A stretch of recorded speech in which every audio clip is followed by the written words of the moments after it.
ni iki nakora ngo nsindire urukundo rwawe? Umukobwa naguhaye byose mfite ariko n'ubu ntibihagije kuri wowe. Wamaze kwigarura urukundo rwanjye, menyere mpamvu ntakikubonera ibiguhagije ahari. Ubundi ibi byose ni ibiki ko ntacyo ntakorera bebe wanjye? Igihe cyose unkenewe nta kibazo, nzaza nirukanka nze kukureba. Ibyo ni ibiki ko ntacyo ntakorera bebe wanjye? Mwiza wanjye ubahiga. Ati bebe wanjye, ati se bebe urahari ku bwanjye? Nk'uko nanjye mpari ku bwawe. Ese bebe urahari ku bwanjye? Nk'uko mpari nanjye ku bwawe.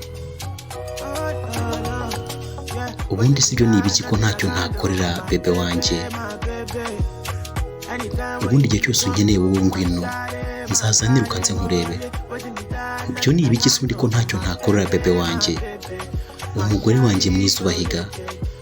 Ati bebe wanjye, urashaka iki mukobwa, ushaka kujya he? Kuko aho uzajya hose nzagukurikira, nkunda ukuntu uzunguza.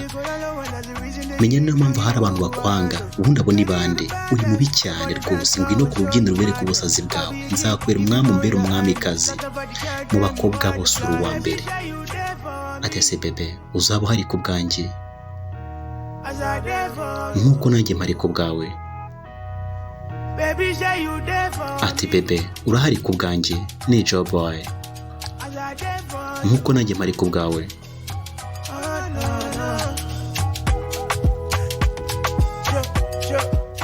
Yari Joe Boy. Mwari kumwe nanjye Wapla. Nizere ko kabashimishije. Mwibuke like ndetse na subscribe, comment. Tuzahora ubutaha. Ciao ciao. Ni iki nakora ngo nsindire urukundo rwawe? Umukobwa naguhaye byose mfite ariko n'ubu ntibihagije kuri wowe. Wamaze kwigarura urukundo rwanjye, menyere mpamvu ntakikubonera ibiguhagije ahari. Ubundi ibi byose ni ibiki ko ntacyo